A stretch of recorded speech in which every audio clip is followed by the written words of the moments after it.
الرحيم والعاديات ضبحا فالموريات قدحا فالمغيرات صبحا فأثرن به نقعا فوسطن به جمعا إن الإنسان لربه لكنود وإنه على ذلك لشهيد وإنه لحب الخير لشديد أفلا يعلم إذا بعثر ما في القبور وحصل ما في الصدور. அஸ்ஸலாமு அலைக்கும் வரஹ்மத்துல்லாஹி வபரகாத்துஹு. கண்ணியத்திற்குரிய ஏக இறைவனுடைய நல்லடியார்களே, மனிதனும் மரணமும் என்ற தலைப்பில் இந்த உலகத்திலே நாம் செய்ய வேண்டிய, நடந்து கொள்ள வேண்டிய ஒரு சில முக்கியமான செய்திகளை அறிந்து அதன் அடிப்படையில் நம்முடைய உலக வாழ்க்கை அமைத்துக்கொள்ள கடமைப்பட்டிருக்கின்றோம். கண்ணியத்திற்குரிய சகோதர சகோதரிகளே, இந்த உலகத்தில் இருக்கக்கூடிய எல்லா மதங்களும் எல்லா இயக்கங்களும் ஒட்டுமொத்தமாக ஏற்றுக்கொண்டிருக்கின்ற ஒரு உண்மை, ஒரு செய்தி என்னவென்றால், உலகத்திலே பிறந்த எல்லா மனிதர்களும் ஒரு காலகட்டத்தில் மரணித்தே ஆக வேண்டும். இந்த மரணத்திலிருந்து எந்த ஒரு மனிதனும் தப்பிக்க முடியாது. ஒரு மனிதனை பொறுத்த வரைக்கும் 1000 ஆண்டுகள் இந்த உலகத்திலே வாழ முடியாது. மனிதர்களே சிறந்தவர்களாகட்டும், மகான்களாகட்டும், மிக உயர்ந்த பதவியிலே இருக்கக்கூடியவர்களாகட்டும், யாராக இருந்தாலும் ஒரு காலகட்டத்தில் கண்டிப்பாக மரணித்தே ஆக வேண்டும் என்ற ஒரு செய்தியை அனைவரும் ஒட்டுமொத்தமாக நாம் ஏற்றுக்கொண்டிருக்கின்றோம். எல்லா மனிதர்களும் ஒரு காலகட்டத்தில் மரணித்தே ஆக வேண்டும் என்று திருமறை குர்ஆனும் நமக்கு சொல்லி காட்டுகின்றதை பார்க்கிறோம். இந்த மரணத்திலிருந்து ஒரு காலகட்டத்திலும் எந்த மனிதனும் தப்பிக்க முடியாது. எவ்வளவு பெரிய பாதுகாப்பு ஏற்பாடுகள் நீங்கள் செய்தாலும் கூட உங்களுக்கு என்று விதிக்கப்பட்ட அந்த நேரம் வந்துவிட்டால் ஒரு வினாடி கூட இந்த உலகத்திலே வாழ முடியாது என்று அல்லாஹ் திருமறை குர்ஆனிலே சொல்லி காட்டுகின்றான். இந்த மரணத்திலிருந்து ஒரு மனிதன் தன்னை காத்துக் கொள்வதற்காக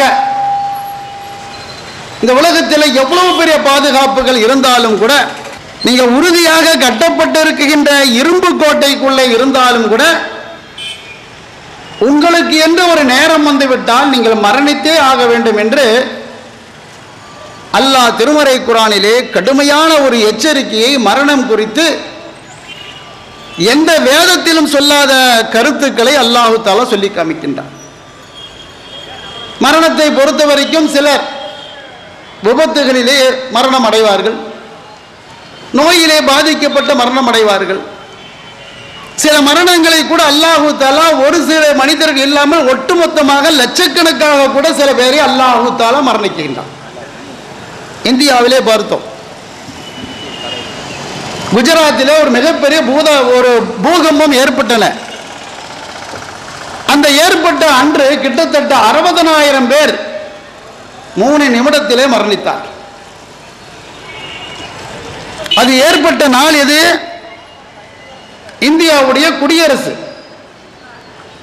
மிகப்பெரிய இராணுவத்தினுடைய பாதுகாப்பு, இராணுவம் எல்லாம் தெருவிலே அணிவகுத்து நிற்கின்றன. காவல்துறை எல்லாம் தேசிய கொடிக்கு மரியாதை செலுத்திக் கொண்டிருக்கக்கூடிய நேரம் சரியாக காலை 8:15 ஒரு பூகம்பத்தை ஏற்படுத்தினான். 60,000 பேர் 3 நிமிஷத்தில் ஆளை காணோம். பூமியோடு பூமியாக அவர்களுடைய உடலே கிடைக்கவில்லை. பத்திரிகையிலே பார்த்தோம். அதற்கு சில வருடங்களுக்கு முன்னால் மகாராஷ்டிரத்திலே ஒரு பூகம்பம். இந்தியா டுடே பத்திரிகையிலே செய்தி வருகின்றது, 16 கிராமங்கள் இந்தியாவின் வரைபடத்திலிருந்து காணவில்லை. இன்றைக்கு வரைக்கும் அங்கே ஒரு கட்டடங்கள் கட்ட முடியல. கட்டடத்துக்கு குழிய நோண்டனா 60 அடிக்கு குழி போயிட்டு இருக்கு. அந்த பூகம்பத்தில் நிலைமையை பார்க்கறங்க, கிட்டத்தட்ட 1.25 லட்சம் மக்கள் காணும், 16 கிராமங்கள் இல்லை. இப்படி உலகத்தில் உத்தரகாண்டில் வெள்ளப்பெருக்கு, மனிதர்களில் கடவுளாக விளங்கக்கூடிய உயர்ந்த ஒரு இடத்தில் இருக்கக்கூடிய சாமியார்கள்லாம் மூத்தா போனாங்க. அப்ப இந்த மரணத்தை குறித்து இறைவன் என்ன சொல்லுகின்றான் என்றால், என்னால் படைக்கப்பட்ட அடியான், இதிலிருந்து எவனுமே தப்பிக்க முடியாது. என்ன ராணுவ பாதுகாப்பு வேண்டாம் வச்சு, எவ்வளவு பாதுகாப்பு ஏற்பாடுகளை வேண்டுமானாலும் வைத்துக் கொள்ளுங்கள், மரணம் நிச்சயிக்கப்பட்டு விட்டால் கண்டிப்பாக அதற்கு நீங்கள் பதில் தந்தே ஆக வேண்டும் என்று இப்படி எச்சரிக்கையாக நிறைய விஷயங்களை அல்லாஹ் சொல்லுகின்றான். ஒரு கால் அல்லாஹ்வுக்கு மிக மிக விருப்பமான, அவன் விரும்புகின்ற மனிதர்களையாவது நிம்மதியாக நிரந்தரமாக உலகத்தில் வாழ வைத்தானா? அதுவும் முடியாது என்று சொல்லி காமிக்கின்றான். உயிரோடு ஒருவன் இருக்குகின்றான் என்றால் நான் மட்டும்தான் இருக்க வேண்டும், அல்லாஹ்வுடைய சட்டம். இறைவனுக்கு மிக மிக விருப்பமானவர்கள் மனிதர்களிலே வைத்து நபிமார்கள். ரசூல் ஸல்லல்லாஹு அலைஹி வஸல்லம் அவர்களை அல்லாஹ் ரொம்ப நேசிக்கின்றான். வமா அர்ஸல்னாக இல்லா ரஹ்மத்துல் லில் ஆலமீன், திருமறை குர்ஆனிலே சொல்லி காமிக்கின்றான். நாமெல்லாம் அந்த நபியை நேசிக்க வேண்டும். அந்நபியு அவுலா பில் முஃமினீன மின் அன்ஃபுஸிஹிம், உயிருக்கு மேலாக நபியை நேசிக்க வேண்டும். லக்கத் கான லக்கும் ஃபீ ரசூலில்லாஹி உஸ்வத்துன் ஹஸனா, அழகான ஒரு முன்மாதிரி என்றெல்லாம் சிலாகித்து சொல்லக்கூடிய நபிகள் நாயகம் ஸல்லல்லாஹு அலைஹி வஸல்லம் அவர்கள், முஸ்லிம்கள் மிக மிக புனிதமாக உயர்ந்த இடத்தில் வைக்கக்கூடிய ரசூல் ஸல்லல்லாஹு அலைஹி வஸல்லம் அவர்கள் உயிரோடு இருக்கக்கூடிய காலகட்டத்திலே அல்லாஹ் அவரை பார்த்து சொல்லுகின்றான், இன்னக்க மையுத்துன் இன்னகும் மையுத், நீங்களும் ஒரு காலகட்டத்தில் மரணித்துதான் ஆக வேண்டும். அல்லாஹ்வுடைய தூதர் என்பதற்காக நீங்கள் இந்த உலகத்தில் நிரந்தரமாக நீங்களும் இருக்க முடியாது, நீங்களும் மரணித்துதான் ஆக வேண்டும் சொன்னால் அவர்களும் மரணித்துவார். ஆக இந்த திருமறை குர்ஆனுடைய வசனங்கள் எல்லாம் மனித சமுதாயத்திற்கு என்ன ஒரு எச்சரிக்கை விடுகின்றது என்றால், நமக்கு என்று ஒரு காலம் வந்துவிட்டால், நேரம் வந்துவிட்டால் கண்டிப்பாக நம்முடைய சொத்துக்கள், சுகங்கள், குடும்பங்கள், அண்ணன் தப்பி, அக்கா தங்கச்சி, மனைவி, மக்கள், இவர்கள் அனைவரையும் விட்டுவிட்டு பூமிக்கு அடியிலே போய் சென்று விட வேண்டியதுதான். ஒரு காலகட்டத்திலும் இனி திரும்பி வரவே மாட்டோம் என்பதுதான் இஸ்லாமிய மார்க்கம் இந்த மரணத்தை குறித்து எச்சரிக்கை விடுகின்றதை பார்க்கிறோம். அப்ப இந்த மரணத்திலிருந்து அல்லாஹ் நமக்கு என்ன ஒரு பாடத்தை தருகின்றான்,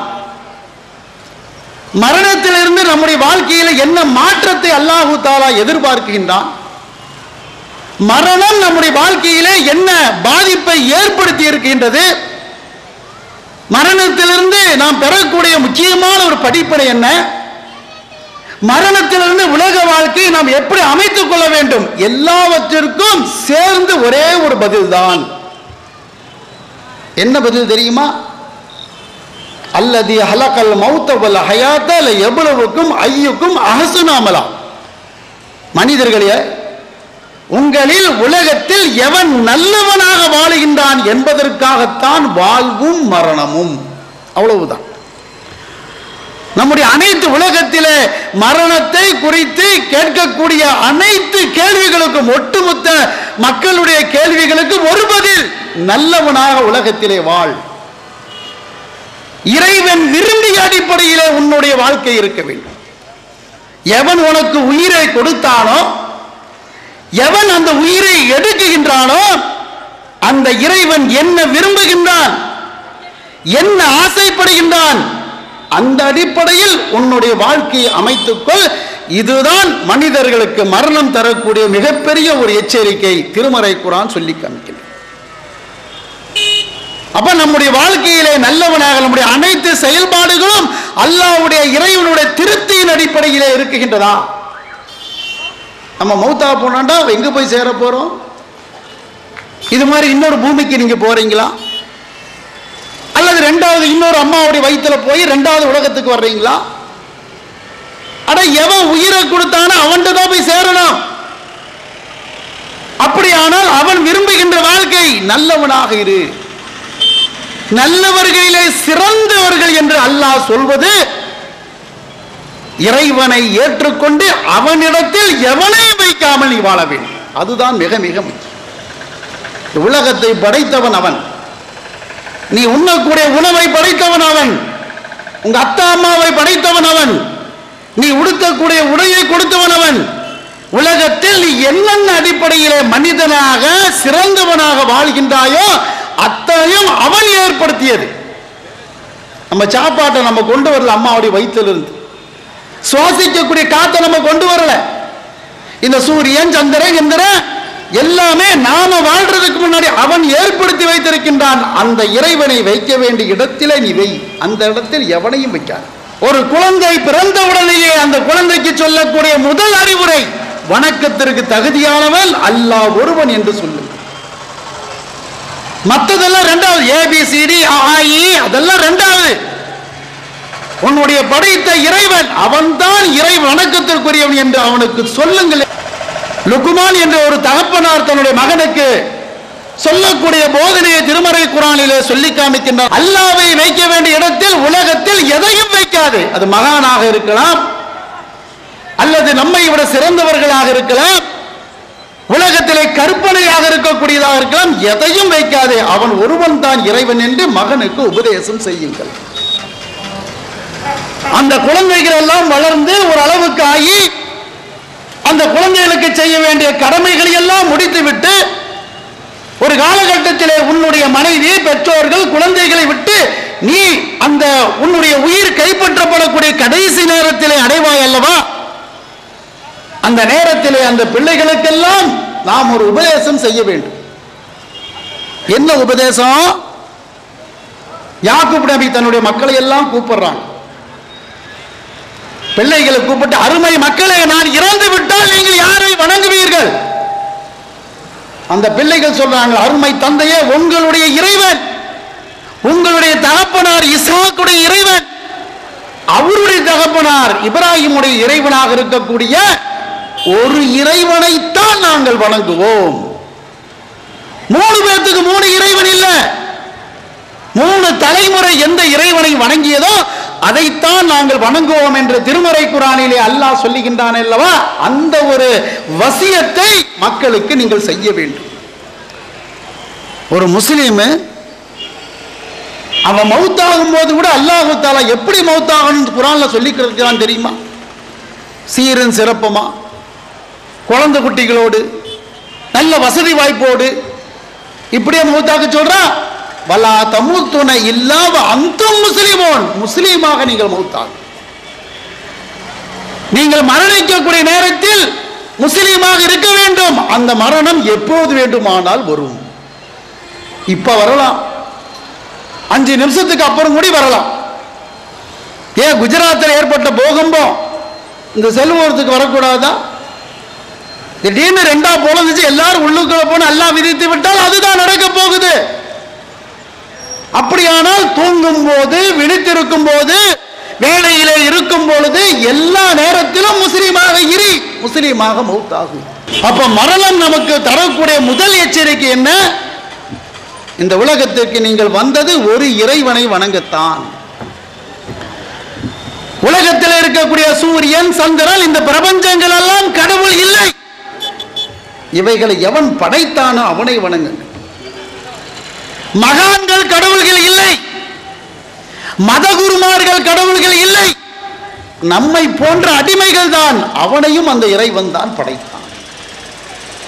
அப்ப இந்த உலகத்தில் அந்த இறைவனுக்கு சமமாக எவனும் கருதக்கூடாது என்ற அந்த ஏகத்துவத்தை அடிப்படையில் தான் மரணம் முதல் எச்சரிக்கையாக நமக்கு இருக்கின்றது. அடுத்த எச்சரிக்கை என்ன எச்சரிக்கை தெரியுமா? இந்த உலகத்திலே வாழும் போது உலகத்துக்காக வாழாத, அதுக்காக நீ வரல. காசை சம்பாதிக்கிறதுக்கு, பணம் சம்பாதிக்கிறதுக்காகத்தான் இந்த உலகத்திற்கு நீ வரவில்லை. அது உன்னுடைய ஒரு தேவை, அவ்வளவுதான். சாப்பிடணும், அதுக்காக சம்பாதிக்கிறோம். அம்மா அத்தா மௌத்தான பிறகு நமக்கு வயதான காலகட்டத்தை பாதுகாப்பு தேவை, கல்யாணம் பண்ணிக்கிறோம், குழந்தை குட்டிகளை பெற்றுக்கிறோம். கடைசி வரைக்கும் ஒரு துணை தேவை, அது பொண்டாட்டி. இவைகள் எல்லாம் தேவைகள், வசதி வாய்ப்புகள் எல்லாம் தேவைகள். இதற்காக, இதை சம்பாதிப்பதற்காக நீ வரவில்லை. பொருளாதாரம் தான் முக்கியமாக அடிப்படையிலே இந்த மனிதன் உலகத்துக்கு வரவில்லை. இன்னொரு வாழ்க்கைக்காக வந்திருக்கின்றாய் என்றால் பொருளாதாரத்தை மையமாக வைக்கக்கூடியவர்களுக்கு மரணம் தரக்கூடிய எச்சரிக்கையை நபிகள் நாயகம் ஸல்லல்லாஹு அலைஹி வஸல்லம் அவர்கள் சொல்லி காமிக்கின்றார். ஏற்கனவே மரணித்தவர்கள் அடக்கம் செய்யப்பட்ட கபரஸ்தானுக்கு நீங்கள் சென்றால், அட அந்த மைத்தாங்கரைக்கு போனா எங்களுக்கு முன்னாடி நீங்க போயிட்டீங்க, அடுத்தது நம்ம வர தயாரா இருக்க. இன்னைக்கு நைட்டு வந்தாலும் வருவேன், நாளைக்கு வந்தாலும் வருவேன், எனக்கு என்னுடைய நிரந்தரமான வீடு இதுதான். நீ 1 கோடி ரூபாய் செலவு பண்ணி கிரைனைட் கல்லெல்லாம் பதிச்சு தேக்கு கட்டெல்லாம் போட்டு ஏசி போட்டு டிசி போட்டு ஊருப்பட்ட வேலைக்காரனை வச்சு கையமுத்துறதுக்கு ஒருத்தன் காலமுத்துறதுக்கு ஒருத்தன் விதவிதமாக சிக்கனு சில்லி கில்லின்னு எல்லாம் சாப்பிட்டாலும் கூட உனக்கு நிரந்தரமான இடம் 6 அடி தான். ஒரு கால் நீ 7 அடி இருந்தா 1 அடி எக்ஸ்ட்ரா வெட்ட வேண்டியது, அவ்வளவுதான். இங்கிட்ட ஒரு 2 அடி நீளமாக ஒரு 4 அடி 5 அடி ஆழம், அவ்வளவுதான். அந்த கபரஸ்தானுக்கு போனால் எல்லோரும் சொல்லணும், பெருமானார் ஸல்லல்லாஹு அலைஹி வஸல்லம் சொன்னார்கள், எதற்கு சொல்லுகின்றீர்கள் தெரியுமா? உலகத்தினுடைய ஆசையிலே நீங்கள் விழுந்து விடக்கூடாது. அந்த ஆசை உங்களை கட்டுப்படுத்த வேண்டும். கபரஸ்தான் விடுங்க, எங்கேயாவது ஒருத்தன் மௌத்தா போயிட்டான்னு ஒரு செய்தி வருது. செய்தி வந்த உடனே என்ன சொல்லணும்? அல்ஹம்துலில்லாஹ் சொல்லலாமா? சொல்லக்கூடாது. எல்லாரும் சொல்றீங்க இன்னா லில்லாஹி வ இன்னா இலைஹி ராஜிஊன். அது என்ன அர்த்தம்? என்ன பரக்கத்துக்கான வார்த்தையா? அட யாரோ மௌத்தா போனாங்க, அந்த மௌத்துக்கு சொல்லக்கூடிய வார்த்தையில நானும் மௌத்தா போகுவேன் என்று சொல்லக்கூடிய வார்த்தை அல்லாஹ் அடக்கி வைத்திருக்கின்றதை பார்க்கிறேன். இன்னா லில்லாஹி வ இன்னா இலைஹி ராஜிஊன். நீங்க எங்களுக்கு முன்னாடி போயிட்டீங்க, அடுத்தது நாங்களும் தயாராக இருக்கின்றோம். உலகத்தில் நீங்க நிம்மதியா இருக்கணும், காசு சம்பாதிக்கணுங்கிற சிந்தனை வருமா? உலகத்துக்காக வாழுவீங்களா? அப்ப மரணம் என்பது உலகத்தினுடைய ஆசையை கட்டுப்படுத்துகின்றன. மறுமைக்காக நீ நல்லவனாக, உலகத்தில் அப்படி வாழ்றா நல்லவனாக வாழு, அயோக்கியனாக வாழாத. இன்னைக்கு என்ன நிலைமை? காசு சம்பாதிக்கணுங்கிறதுக்காக, தன் பொண்டாட்டி மக்களை நல்லா வைக்கணுங்கிறதுக்காக எத்தனை பேர்த்தோடைய வயிற்றெரிச்சலை கொட்டுறோம். எத்தனை பேர்த்தோட வயிறு எரியிற மாதிரி அவனுடைய பொருளாதாரத்தை நீங்க சுரண்டுறீங்க. பொய், மோசடி, ஃப்ராடு, வட்டி. இன்னைக்கு ஒருத்தர் ஏமாத்தி பொழைக்கிறது சந்தோஷம். ரசூல் ஸல்லல்லாஹு அலைஹி வஸல்லம் சொன்னாங்க, இறைவனுக்கு செய்ய வேண்டிய கடமைகளை தவறு செய்தால் கூட அல்லாஹ் நாடினால் மன்னிப்பான். மனிதர்களுக்கு செய்யக்கூடிய அந்த அநியாயத்திற்கு நீங்கள் அஞ்சிக் கொள்ளுங்கள், மன்னிப்பே இல்லைன்றான். அவன் மன்னிக்காத வரைக்கும் மன்னிப்பே இல்லை. முஸ்லிமை ஏமாத்துறது மட்டும் சொல்லல, ஒரு இந்துவையோ ஒரு கிறிஸ்துவனையோ முருகேசியோ தண்டபாணியோ அலெக்சாண்டர் கூட ஏமாற்றக்கூடாது. மார்க்க விஷயத்தில் கடவுள் விஷயத்தில் கருத்து வேறுபாடுகள் இருக்கலாம், அவனையும் அல்லாஹ் தான் படைச்சான். யாருக்கு நீங்கள் அநியாயம் செய்தவர்களாக மரணத்தை சந்திக்கின்றீர்களோ, மறுமையிலே அவன் வந்து இறைவா உலகத்தில் எனக்கு துரோகம் விளைவிச்சுட்டான், எனக்கு அநியாயம் செய்து விட்டான் என்று அல்லாஹ்விடத்திலே முறையிடுவானே, ஆனால் அவன் மன்னிக்காத வரைக்கும் நான் மன்னிக்க மாட்டேன் என்று சொல்வதாக நபிகள் நாயகம் ஸல்லல்லாஹு அலைஹி வஸல்லம் அவங்க சொல்லி காண்கிறாங்கடா. மௌத்து உங்களை அநியாயம் செய்யாத அளவுக்கு மாற்றும். நீங்கள் உங்களுடைய குழந்தைகளுக்கு கொடுக்கக்கூடிய பொருளாதாரம், மனைவிக்கு கொடுக்கக்கூடிய பொருளாதாரம், நீங்கள் சாப்பிடக்கூடிய பொருளாதாரம், நீங்கள் உழைத்த உழைப்பினை தின்னக்கூடிய பொருளாதாரமாக இருக்க வேண்டும். அடுத்தவனுடைய வயிற்றெரிச்சலின் சார்பாக சாப்பிடக்கூடிய பொருளாதாரமாக அந்த பொருளாதாரம் இருக்கக்கூடாது. ரசூல் ஸல்லல்லாஹு அலைஹி வஸல்லம் சொன்னார்கள், பாதிக்கப்பட்டவனுடைய துஆவுக்கு எந்த திரையும் இல்லை, அல்லாஹ் நேரடியாக ஏற்றுக்கொள்கின்றான். ரசூல் ஸல்லல்லாஹு அலைஹி வஸல்லத்துடைய மரண காலகட்டத்தில், இறுதி கட்டத்தில் 2-3 நாட்களிலே மரணம் சம்பவிக்கக்கூடிய கடைசி நேரத்தில் நடக்க முடியல, பேச முடியல, சக்கராத்துடைய மரண வேளையில் மக்களை எல்லாம் கூப்பிடுறாங்க. மஸ்ஜித் நபவி பள்ளிவாசலுக்கு அழைக்கிறாங்க. அழைத்து விட்டு அந்த மக்களிடத்தே சொல்லுகின்றார்கள், மனிதன் என்ற அடிப்படையிலே நான் யாரையாவது திட்டி இருந்தால் உலகத்திலேயே என்னை திட்டி அந்த பழியை தீர்த்து கொள்ளுங்கள். மனிதன் என்ற அடிப்படையில் யாரையாவது பொருளாதாரத்தை நான் சுரண்டி விட்டால், செய்யல, அதை என்னிடத்தில் கேட்டு பெற்றுக் கொள்ளுங்கள். நான் யாரையாவது கோபத்தின் அடிப்படையிலே அடித்திருந்தால் நபி என்றோ மதீனாவுடைய ஆட்சி தலைவர் என்றோ நீங்க பார்க்காதீங்க, என் முதுகிலே அடித்து அந்த பழியை தீர்த்து கொள்ளுங்கள். அப்ப மரணம் என்ன நமக்கு ஒரு மிகப்பெரிய ஒரு நல்லவனாக மாற்றக்கூடிய அடிப்படை என்ன? உலகத்திலே வாழும் பொழுது அல்லாஹ்வின் திருப்தியின் அடிப்படையிலே வாழ வேண்டும், அல்லாஹ் விரும்புகின்ற அடிப்படையிலே வாழ வேண்டும். அவன் மரணத்தினுடைய பயம் உள்ளவன் உலகத்தை நேசிக்கவே மாட்டான். எந்த அளவுக்கு? ஒரு உதாரணத்தை சொல்றாங்க. செத்து போன ஆடு இருக்கா இல்லையா, அந்த ஆட்டிற்கு இந்த உலகத்தை ரசூல் ஸல்லல்லாஹு அலைஹி வஸல்லம் சமம் என்று சொல்லி காமிக்கக்கூடியதை பார்க்கின்றோம்.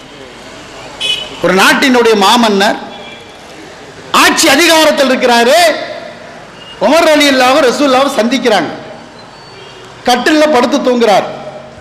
நம்ம வீட்டில் இருக்குமே தேக்கு கட்டில், இந்த அளவுக்கு பஞ்சு மெத்த, காலுக்கு 2 தலகாணி, தலைக்கு 2 தலகாணி, கிட்டத்தட்ட உருண்டு உருண்டு படுக்கக்கூடிய அளவுக்கு பெட்டு, குளிர் காலகட்டத்தில் ஒரு துப்பட்டி, வெயில் காலகட்டத்தில் ஒரு துப்பட்டி, வெயில் காலகட்டத்தில் ஃபேனு 2 ஃபேனு, குளிர் காலகட்டத்தில் இப்படின்னு ஒரு வீட்டை வச்சிருக்கிறோமா இல்லையா, பெட்ரூம் தனியா, ஹாலு தனியா, அட்டாச் பாத்ரூமு, அது வெஸ்டர்ன் டாய்லெட்டு. இந்த மாதிரி கட்டிலில் படுக்கல, 4 பக்கம் 4 குச்சி, நடுவில் பேரிச்சம்பழத்தினுடைய நாறு, விரிக்கிறதுக்கு ஒன்றும் கிடையாது. படுத்து எந்திரிச்சு உட்காராரு ஒரு நாட்டினுடைய ஜனாதிபதி. எந்த அளவுக்கு? இந்தியா மாதிரி 10 மடங்கு இருக்கக்கூடிய அரபு தேசம், மக்கா, மதீனா, சிரியா, பாரசீகம் எல்லாமே கையில் வந்தாச்சு. படுத்து எந்திரிக்கக்கூடிய கட்டில், 4 பக்கம் 4 குச்சி, நடுவில் பேரிச்ச மட்டை, எந்திரிச்சு உட்கார்றாங்க. தோளெல்லாம் தடுப்பு தடுப்பா இருக்கு. உமர் ரலியல்லாஹு வந்து கேட்டுட்டு, ஒரு நாட்டின் கிஸ்ரா ரோமனுடைய ஆட்சி அதிகாரிகளை எந்த அளவுக்கு வாழ்றாங்க, அல்லாஹ்வுடைய தூதர் இப்படி இருக்கிறீங்களே ரசூல் ஸல்லல்லாஹு அலைஹி வஸல்லம் கேட்கும் பொழுது சொன்ன பதில பாரு. உமரே, இந்த உலகம் எப்படி இருக்கு தெரியுமா? ஒரு வழிபோக்கல் ஒரு இடத்துக்கு போறான், கடுமையான வெயிலுக்கு ஒரு மரத்துல கொஞ்ச நேரம் ஓய்வெடுத்தா, அதுக்கப்புறம் வெயில் கொஞ்சம் கம்மியான உடனேயே அவன் எங்க போனோமோ தொடர்ந்து போயிட்டான். அந்த மரத்துல வந்து மீறி போனா ஒரு 1/2 மணி நேரம் 1/4 மணி நேரம் இருந்திருப்பான். அந்த மரத்துக்கும் அவனுக்கு என்ன உறவு? எந்த உறவும் கிடையாது. அதுதான் எனக்கு இந்த உலகத்துக்கு இருக்கு, முடிஞ்சு போச்சு. அப்படி வாழ்றோமா? என்னென்ன திட்டம்! 6 மாசத்துக்கு பிறகு வீடு கட்டுறதுக்கு இப்பவே பிளானு. வீடு கட்டுறதுக்கு சவுதி போலாமா, துபாய் போலாமா, கத்தர் போலாமா, எங்க சம்பளம், என்னென்ன பிளான்ல படுக்கிறோம். காலையில எந்திரிச்சு பார்த்தா புணமா இருப்போமா, அவ்வளவு உசுரோடு இருப்போமாங்கிற சொல்றது கிடையாது. இந்த உலகத்தில் ஆசைப்படுறவனுக்கு ரசூல் ஸல்லல்லாஹு அலைஹி வஸல்லம் ஓங்கி மண்டையில் ஒரு அடி அடிக்கிறாங்க. என்ன அடி? ஆனா ஒவ்வொருத்தனும் தூங்கும் போது ஒரு துவாவை ஓதுறமா? உலகத்தை ஆசைப்படுறவன் ஓதுனாண்டா அது எப்படி ஓதணும்? அல்லாஹும்ம பிஸ்மிகா மௌத், அல்லாஹ்வின் பெயரை கொண்டு மௌத்தா போறேன். ஒரு கால் மௌத்தாயிட்டோம்டா, அல்லாஹ் கூட திருமறை குர்ஆன்ல சொல்றானே, ஒவ்வொரு மனிதனுடைய உயிரையும் நாம் இரவு நேரத்தில் நம் கையில தான் இருக்குது. நம்ம நாடியவர்களுக்கு காலையில கொடுப்போம், இல்லைன்னா நைட்டோட நைட்டு முடிஞ்சு போச்சு. 10 மணிக்கு மௌத்து வரலாம், 12க்கு வரலாம், 1க்கு வரலாம். பொண்டாட்டி கொரட்டி விட்டு தூங்கிட்டு இருப்பா, புருஷன் செத்து கிடப்பான். அதான் புருஷனும் பொண்டாட்டி கொரட்டி விட்டு தூங்கிட்டு இருப்பாங்க, மக்கள் செத்து கிடப்பாங்க. காலையில எந்திரிச்சு பார்த்து உசுறு இருந்துச்சுண்டா நன்றி செலுத்துறோமாமா. அல்ஹம்துலில்லாஹி அஹ்யானா பாதமா அமாதனா வ இலைஹின் நுஷூர். இறைவா, இந்த உசுரை 2 திருப்பியும் கொடுத்ததுக்கு நன்றி செலுத்துறேன். டெய்லி செத்து தானே காலையில வர்றோம். ஒரு நாள் எந்த இரவு நம்முடைய நிரந்தரமான சாவுன்னு தெரியாது. அப்ப உலகத்துல வந்து பொருளாதாரத்திற்காக, பணத்துக்காக ஒரு மனிதன் தன்னுடைய வாழ்க்கையை அமைத்துக் கொள்ளக் கூடாது. அதைத்தான் மரணம் எச்சரிக்கின்றது. அல்லாஹ்வுடைய திருமறை குர்ஆன், மரணம் எந்த நேரத்தில் வேண்டுமானாலும் வருவேன், தயாரா இருந்துக்குங்க. அப்ப உலகத்தினுடைய வாழ்க்கை எப்படி இருக்கும்? 24 மணி நேரமும் நீ சொக்க தங்கமா தான் இருப்ப. உன் தொழுகை, உன் நோன்பு, உன் பேச்சு, உன் நடவடிக்கை, உன்னுடைய உள்ளம், உன்னுடைய செயல்பாடு எல்லாமே சொக்க தங்கமாக 24 மணி நேரமும் அல்லாஹ் எப்ப கூப்பிடுவான் என்று அந்த நிலையிலே வாழக்கூடியவர்களாகத்தான் மரணம் எச்சரிக்கை செய்கின்றன. நீ என்ன காசு வை, பணம் வை, பணக்காரனாரி, லட்சாதிபதியாரி, நீ கோடீஸ்வரனாரி, நீ செத்து போயிட்ட மௌத்தா போயிட்டு உனக்கு என்ன செலவு? கொஞ்சம் கணக்கு போட்டு பாருங்க. 10 மீட்டர் காடா தேவைப்படுமா ஒரு ஆளை பொத்துறதுக்கு? நம்ம 5 அடிக்கு மேலே கிடையாது. 1 மீட்டர் காடா 35 ரூபா, ஒரு 5 ரூபா எச்சாவை போடுங்க, 40 ரூபா. 10 மீட்டருக்கு 400 ரூபா. குளிப்பாட்டுறதுக்கு ஒரு லக்ஸ் சோப்பு தேவை, அது ஒரு 25 ரூபா. 50 ரூபான்னு போடு, 450. இந்த அத்தரு சென்டிகிண்டெல்லாம் தொலைக்கணுமா இல்லையா, அதெல்லாம் சேர்ந்து ஒரு 200 ரூபா, 650 ரூபா. குழி வெட்டுறதுக்கு ஒரு 400 ரூபா, 1050 ரூபா. குளிப்பாட்டுறதுக்கு யாரும் காசு வாங்க மாட்டாங்க, தூக்கிறதுக்கும் காசு வாங்க மாட்டாங்க, தொழுது வைக்கிறதுக்கும் காசு வாங்க மாட்டாங்க. மீறி போனால் மௌத்தா போச்சுன்னா 1000 1500 கதை முடிஞ்சு போச்சு. மௌத்தாக்கூடிய மரணிக்கக்கூடிய கடைசி நேரத்தில் தங்க கம்மலே போட்டுட்டு சாகு, வைர கம்மலே போட்டுட்டு சாகு, இங்கிட்டு வளையலோட போட்டு சாகு, பட்டு உடுத்திய பட்டு பூப்போடைய பட்டு பனாரசு காஞ்சிபுரம் 10,000 ரூபா துணியோடய ஒரு மௌத்தா போகிற ஒரு பொண்ணு, அம்மா ராஜ மரியாதையோடு அம்மாவை கொண்டு போய் அடக்கம் பண்ணிடலாம் அப்படின்னு யாராவது இருக்கிறாங்களா? பட்டு சீலையெல்லாம் கழட்டி, கம்மல் வரலன்னு திரும்பி பார்க்கறது, கடையிலேருந்து பிகே செட்டி தட்டான கூட்டிட்டு கட்டிங் பிளேயருக்கு எடுக்க வேண்டியது. வளையலை கழட்டி பாப்பா வரலையா, வெட்டி எடுத்துரு. அருணாக்காரன் ஒன்று இருக்குது, ஊசி போடுறதுக்காக இடுப்பில் கட்டியிருப்பாங்க, அதையும் வெட்டி எடுத்துட்டு தாயினுடைய வயிற்றுல எப்படி வந்தோமோ குழந்தையா அன்னைக்கு வந்தோம், இன்னைக்கு பெருசா வெள்ளை துணியில கொத்தி கொண்டு போய் தள்ளியாச்சு, முடிச்சு போச்சு. கொஞ்ச நாள் அம்மா அழுகுவான், அத்தா அழுகுவான், பையன் அழுகுவான், பிள்ளை அழுகுவா, பேச மாட்டாங்க, சிரிக்க மாட்டாங்க, சாப்பிட மாட்டாங்க, எல்லாம் கொஞ்ச நேரம். 6 மாசத்துக்கு அப்புறம் அவனுடைய வாழ்க்கை என்ன, ஏன் குழந்தைய கான்வென்ட்ல சேர்த்தலாமா, படிக்க வைக்காம ஒன்னா மறந்தாச்சு. எதுக்காக இந்த காசுக்காக அலைகிறோம்?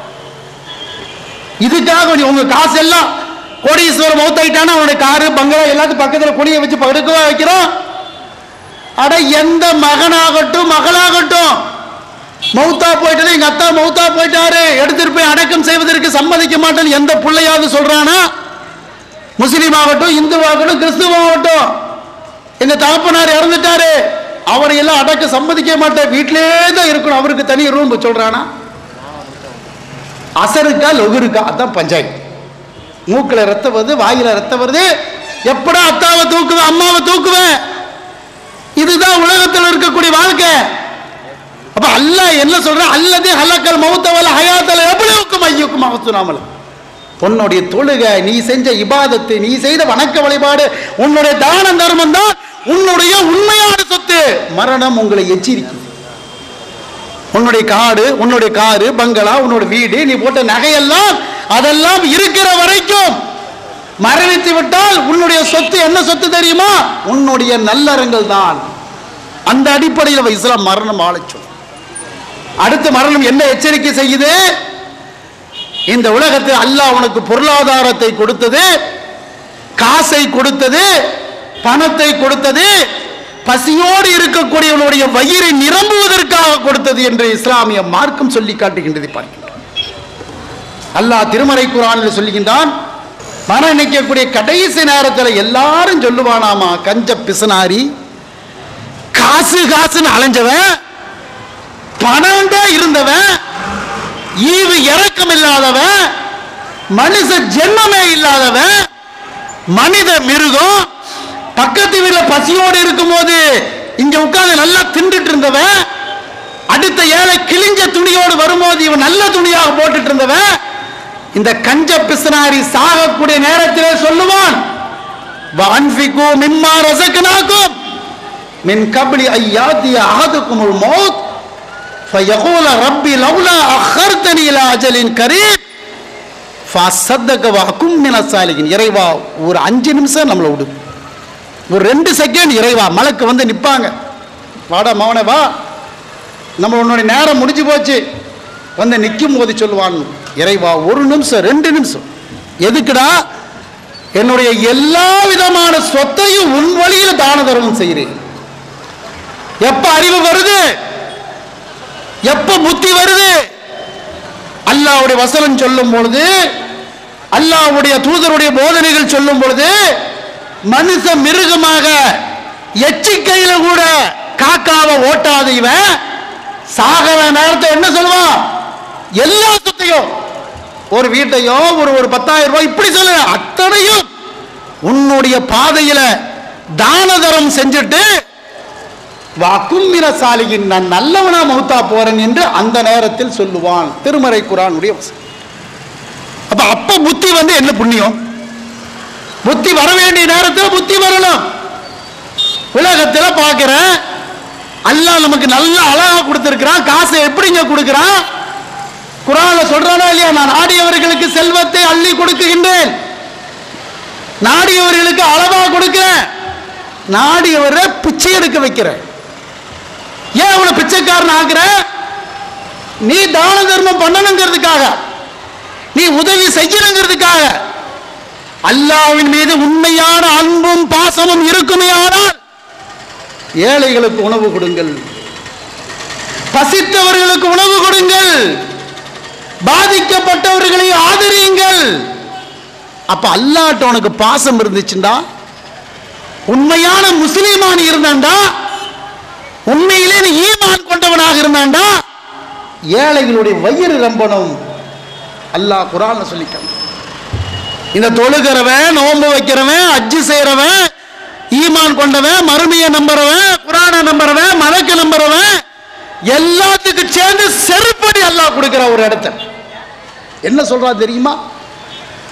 புண்ணியம் என்றால் என்ன தெரியுமா?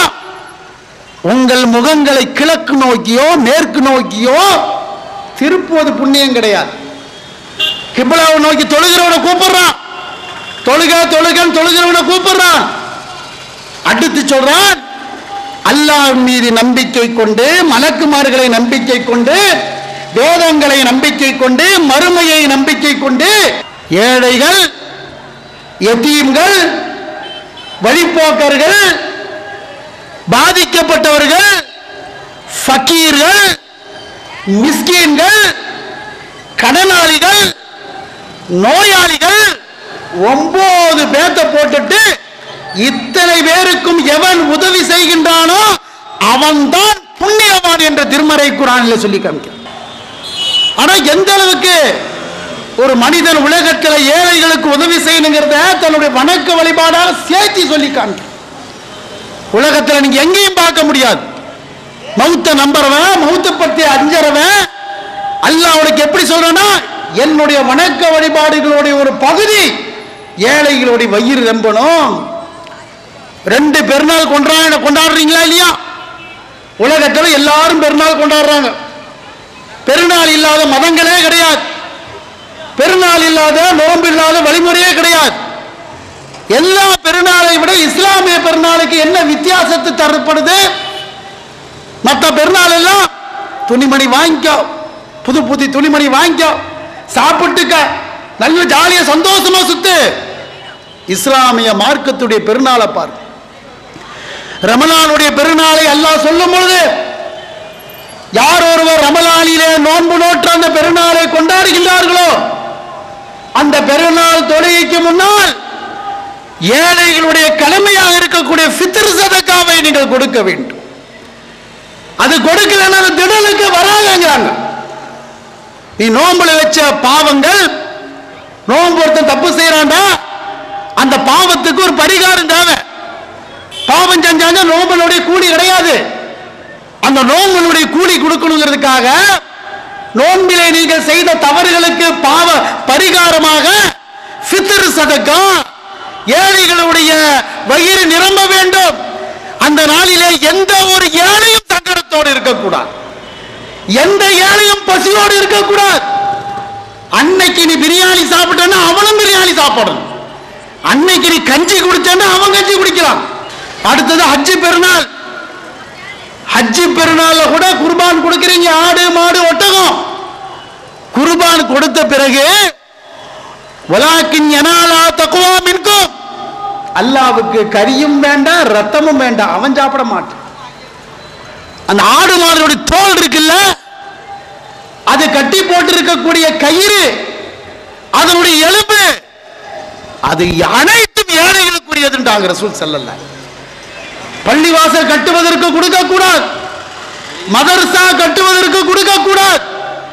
அந்த தோல் எலும்பு அதனுடைய பொருளாதாரம் ஏழைகளுக்குரியது, ஏழைகளுக்கு கொடுங்கள் என்று நபிகள் நாயகம் ஸல்லல்லாஹு அலைஹி வஸல்லம் 2 பெருநாளும் ஏழைகளை அல்லாஹ் மையப்படுத்தி காட்டியிருக்கின்றான் என்றால் இந்த மரணத்தினுடைய பயம் உங்களை அப்படியே மாத்தி இருக்கும். உங்களுடைய காசு அல்லாஹ் கொடுத்து 2.5% ஜக்காத் எதுக்கு கொடுக்கிறான்? ஜக்காத்து கொடுங்க 19 வயது கொடுக்கிறான். நீ சம்பாதிய சேர்த்து வை.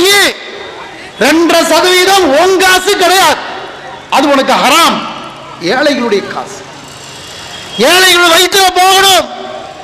ஜக்காத்தை கொடுக்கும் போது கூட பாருங்க, சும்மா ஏழைகளுக்கு கொடுன்னு சொல்லல, வரிசையப்பட்டு ஏழைகள், மிஸ்கீன்கள், வழி கடன்பட்டவர்கள், இப்படி ஒரு 8 லிஸ்ட போட்டு இவர்களுக்கு கொடு என்று அல்லாஹ் திருமறை குர்ஆனில சொல்லி காமிக்கிறான்டா. 5 கடமையில ஒரு கடமை ஜக்காத்துங்கிறான், 2 பெருநாளும் ஏழைகளுக்குரிய பெருநாளுங்கிறான். ஆனா ஒரு விஷயத்துக்கு அல்லாஹ் மீது சத்தியம் செய்யறான். சத்தியம் செஞ்ச பிறகு சத்தியத்தை மீறிட்டான். அப்ப அல்லாஹ் என்ன செஞ்சிருக்கணும்? சத்தியத்தை மீறிட்ட ஒரு முழு குர்ஆனை ஓது அப்படி சொல்லியிருந்தா நியாயம். ஏன்னா அவன் சம்பந்தப்பட்ட பிரச்சனை. அப்ப அன்னைக்கு சத்தியத்தை நிறைவேற்ற முடியலையா? நோம்பு வைன்னு சொல்லி இருக்கலாம். என்ன சொல்றான்? சத்தியத்தை நிறைவேற்ற முடியலையா? ஒரு ஏழைக்கு சாப்பாடு கொடு.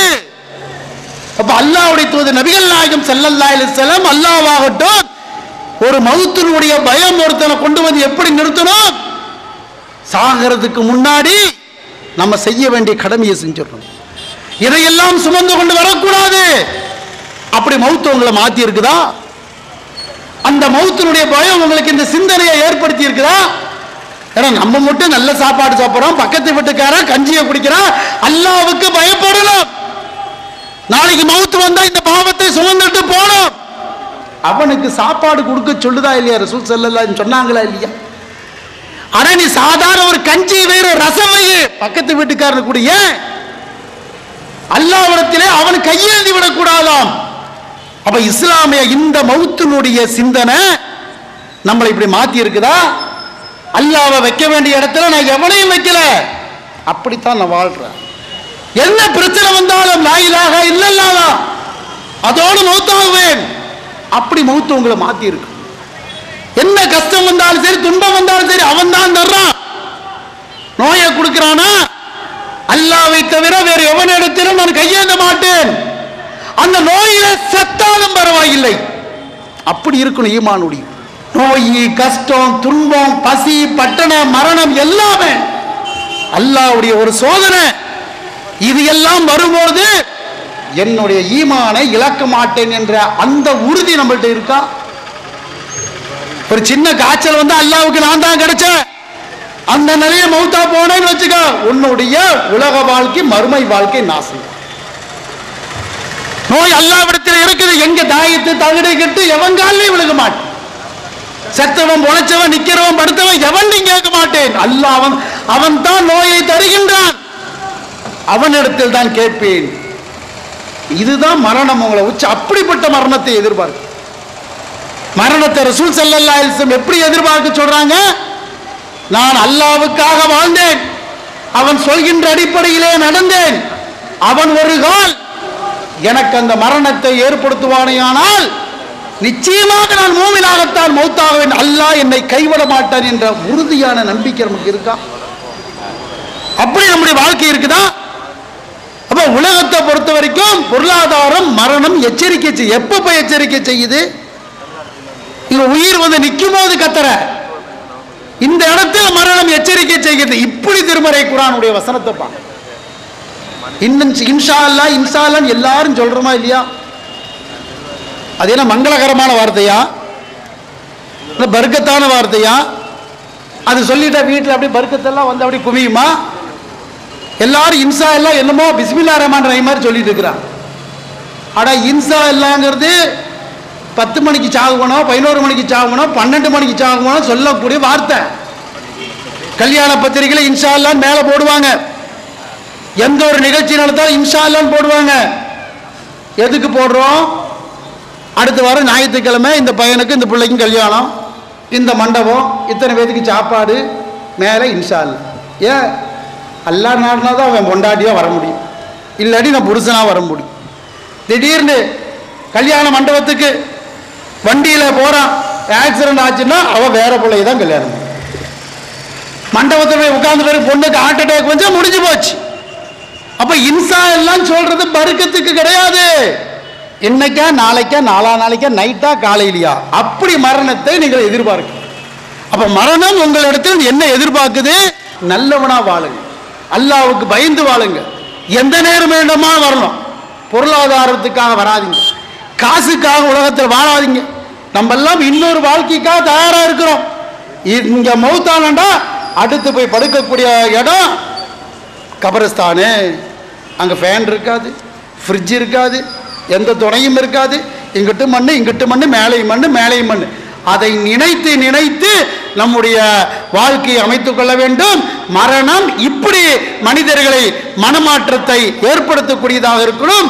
அப்படிப்பட்டவர்களாக நம்முடைய வாழ்க்கையை அமைத்துக் கொள்வதற்கு அல்லாஹு தாலா நம் அனைவருக்கும் அருள் புரிவானாக. வாஹிரு தாவானா அல்ஹம்துலில்லாஹி ரப்பில் ஆலமீன். அல்லாஹ்.